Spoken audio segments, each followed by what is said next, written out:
Professor Nageswararao గారు, తులసి చంద్ గారు వీళ్ళు ఎవరి కోసం పనిచేస్తున్నారు, వీళ్ళ ఎజెండా ఏంటి, అలాగే వీళ్ళు చేసే విశ్లేషణ కానీ వీళ్ళు ప్రజెంట్ చేసే న్యూస్ కానీ ఎవరికి అనుకూలంగా ఉంటుంది, ఎవరి కోసం చేస్తున్నారు, ఎవరి దగ్గర ఎంత తీసుకొని చేస్తున్నారు అన్న క్వశ్చన్ ఎందుకు అడగకూడదు? అడగాల్సిన అవసరం ప్రతి ఒక్కరికి ఉంది. ఎందుకంటే నిరాధారమైన ఆరోపణలు చేసి ఒక విశ్లేషకుడు, ప్రొఫెసరు, ఎమ్మెల్సీ మా ఇంటికి నడ్డా వచ్చిండు, మా కొడుకు పెళ్ళికి పవన్ కళ్యాణ్ వచ్చిండు, నాకు ఇన్ఫ్లుయెన్స్ ఉంది అని చెప్పుకునే ఒక ప్రముఖ ప్రొఫెసర్ గారు గురించి ఈ వీడియో ఫుల్ లెంత్ వీడియో చూడండి. మీరు లైక్ చేసి, షేర్ చేసి, సబ్స్క్రైబ్ చేసుకోండి. అలాగే వేరే వాళ్ళకి షేర్ చేయండి. ఎందుకంటే వాళ్ళ నిజస్వరూపం అనేది తెలియాలి జనాలకి. మీరు నాపై యుద్ధాన్ని మొదలుపెట్టారు, ఆ యుద్ధాన్ని నేనే యుద్ధం మీరు స్టార్ట్ చేశారు, దానికి ముగింపు నేను పలుకుతా అని చెప్పి ప్రొఫెసర్ నాగేశ్వరరావు గారు చెప్తున్నారు. జనరల్గా యుద్ధం స్టార్ట్ చేసింది ఎవరు? అమిత్ షా గారి దగ్గరికి పవన్ కళ్యాణ్ గారు వెళ్ళి ఎలా అయినా జగన్ అరెస్ట్ చేయాలని చెప్తే అమిత్ షా గారు దాన్ని అంగీకరించలేదని చెప్పేసి ఎక్కడ ఎవరికి తెలియని విషయాన్ని పక్కనే ఉండి ఆయన విన్నట్లు చెప్పారనమాట. దీనికి సోర్స్ ఏంటి? దీన్నే జనసేన పార్టీ క్వశ్చన్ చేస్తే దాన్ని నేను ఉపసంహరించుకుంటున్నా, బేషరతుగా ఆ వాక్యాలను ఉపసంహరించుకుంటున్నా. నాకు ఇచ్చిన సోర్స్ ఏదైతే ఉందో అది రాంగ్, నేను దాన్ని క్రాస్ చెక్ చేసుకోలేదు, సో ఆ వీడియో నేను రిమూవ్ చేస్తా, అలానే నేను క్షమాపణ చెప్తున్నా అని చెప్పేసి దాన్ని ఆయన ఒప్పుకున్నాడు. నాదన మన డిమాండ్ ఏంటి? నాగేశ్వర్ ఉపసంహరించుకోవాలి కదా, అంతేగా డిమాండ్. నేను బేషరతుగా ఎలాంటి బేషిజాలకు పోకుండా చర్చలు లేకుండా నా వ్యాఖ్యలు ఉపసంహరించుకుంటున్నాను. అయిపోయిందిగా చర్చ. ఇప్పుడు ఓపెన్ చెప్తున్నా కదా, నేను ఈ వ్యాఖ్యలు పూర్తిగా ఉపసంహరించుకుంటున్నాను. Forget whatever has been done. నాకెవరో రాంగ్ ఇన్ఫర్మేషన్ ఇస్తే నేను చెప్పాను, నేను వెరిఫై కొద్దిగా చేసుకోవాల్సి ఉండే అని అనుకొని అది తప్పుడు విశ్లేషణ అని. ఇలాంటి తప్పుడు విశ్లేషణ చేయాల్సిన అవసరం నీకేంటి? అది ప్రజలకు అవసరమైందా? ఒక పాలసీకి సంబంధించిన నిజాలు ఏమైనా బయటపడ్డాయా? లేదు. ఒక రాజకీయానికి సంబంధించిన ఎవరికి తెలియని, మీరు ఊహించుకొని చెప్పినా, మీకు ఏదో లబ్ధి పొందడానికి చెప్పిన ఒక విశ్లేషణ మాత్రమే. అలాంటి మీరు ఇప్పుడు వచ్చి నేను మీ ఎంత చూస్తా, మీ యుద్ధం మీరు మొదలుపెట్టారు, నేను దానికి ముగింపు పలుకుతా అని చెప్పేసి మేకపోతు గాంభీర్యం లాంటి వాదనలు వినిపించినంత మాత్రాన మీరు కరెక్ట్ అయిపోరు. మీరు ప్రొఫెసర్ అయి ఉండొచ్చు, మీరు ఎమ్మెల్సీకి పనిచేసి ఉండొచ్చు, మీ దగ్గరికి నడ్డా వచ్చి ఉండొచ్చు, పవన్ కళ్యాణ్ గారు మీ కొడుకు పెళ్ళికి వచ్చి ఉండొచ్చు. ఇవన్నీ విక్టిమ్ కార్డు యూజ్ చేసుకోవాల్సినవి కాదు.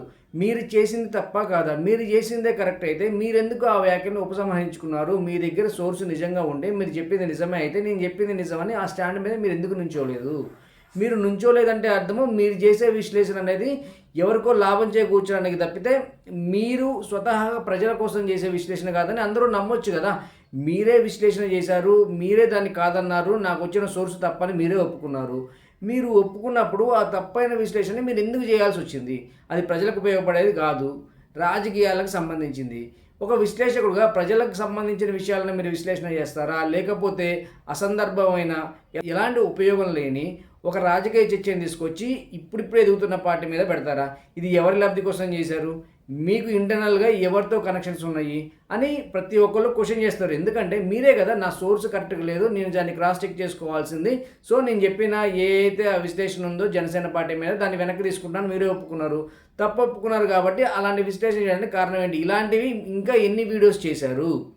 మీరు చెప్పినవి అన్నీ నిజాలని చెప్పేసి కొన్ని లక్షల మంది నమ్ముతున్నారు, మీకు ఒక వ్యూస్ కంటెంట్ ఉంది కాబట్టి. మీరు ఇలాంటివి ఎన్ని వందల వీడియోలు చేశారు అంటే మీ విశ్లేషణలో కూడా మీరు ఒక పార్టీ కొమ్ము కాస్తారు. అది వైసీపీ అవ్వచ్చు, లేకపోతే లెఫ్ట్ వింగ్కి సంబంధించి అవ్వచ్చు, కాంగ్రెస్ పార్టీ అవ్వచ్చు. ఎందుకంటే మీ భావజాలం అంతా ఎర్ర జెండా చుట్టే తిరుగుతుందని అందరికీ తెలుసు. మీరు ఎప్పుడు బీజేపీని పొగుడుతూ వీడియో చేసింది లేదు. బీజేపీని కానీ హిందుత్వాన్ని కానీ ఎవరైనా సపోర్ట్ చేస్తే వాళ్ళని ఎట్టి పరిస్థితుల్లో మీరు అంగీకరించరు. సో మీరు ఎలా అయినా ఇప్పుడు పవన్ కళ్యాణ్ గారు సౌత్ ఇండియాలో బీజేపీకి ఒక దీపంలా కనిపిస్తున్నారు. పవన్ కళ్యాణ్ గారు ఎప్పుడైతే సనాతన ధర్మం మాట్లాడిండో మీ లెఫ్ట్ వింగ్కి సంబంధించిన తులసి చంద్ కానీ, ప్రశ్న కానీ, అలాగే ఎవరైతే లెఫ్ట్ వింగ్కి సంబంధించిన వాళ్ళు వాళ్ళందరూ ముప్పేటగా పవన్ కళ్యాణ్ మాత్రమే టార్గెట్ చేసుకొని వీడియోలు చేస్తున్నారు. ఎందుకు చేస్తున్నారు అంటే ఆయన బీజేపీతో కలిసి ఉన్నాడు.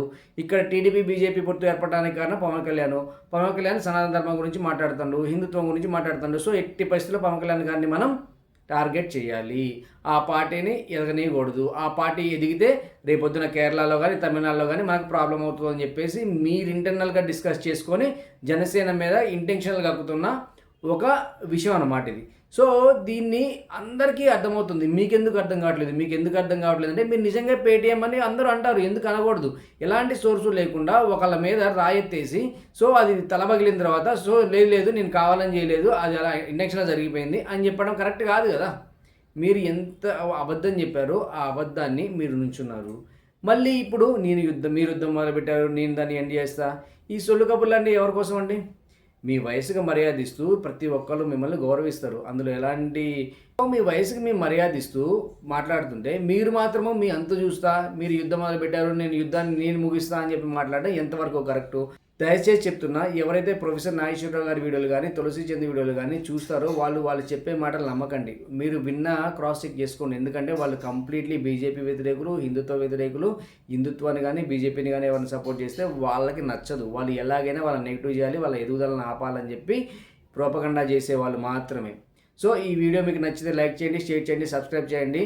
సో నేను పేటీఎం అట్ట చంద్రబాబు నాయుడు పిలిచి నన్ను వాళ్ళ ఎమ్మెల్యేలు అందరూ క్లాస్ చెప్పించుకున్నాడు. ఓహో, చంద్రబాబు నాయుడు పేటీఎంలో క్లాసులు చెప్పించుకుంటాడా? నాకు చెప్పండి. పవన్ కళ్యాణ్ మా కొడుకు పెళ్ళికి వచ్చాడు. ఓహో, పేటీఎం ఇళ్ళ కొడుకుల పెళ్ళిళ్ళు కూడా పోతారా మీరు? అది ఎంత కన్వీనియంట్గా ఉంటాయి పాలిటిక్స్ అంటే, మన ఈ మధ్యన ఒక విశ్లేషకులు ఒక ఆయన, నేను అమిత్ షా గారు మాట్లాడుకుంటున్నామంటే ఆయన పక్కనే ఉండి విన్నట్టుగా మాట్లాడారు. అంటే నాకు ఆయన అంటే చాలా గౌరవం, చాలా గౌరవం. ఎందుకంటే ఆయన ఇంట్లో పెళ్ళికి కూడా వెళ్ళాను నేను. ఓకే, ఎవరి అభిప్రాయాలు ఉండొచ్చు. నిజంగానే పాలసీ పరంగా మాట్లాడటం విశ్లేషణ వేరు, హియర్సే అనేది విశ్లేషకులు మాట్లాడకూడదు ఎప్పుడు. పలానోళ్ళు చెప్పారు నాకు, అథారిటీ వాళ్ళు ఎవరు చెప్పలేరు. ఈ సభాముఖంగా నేను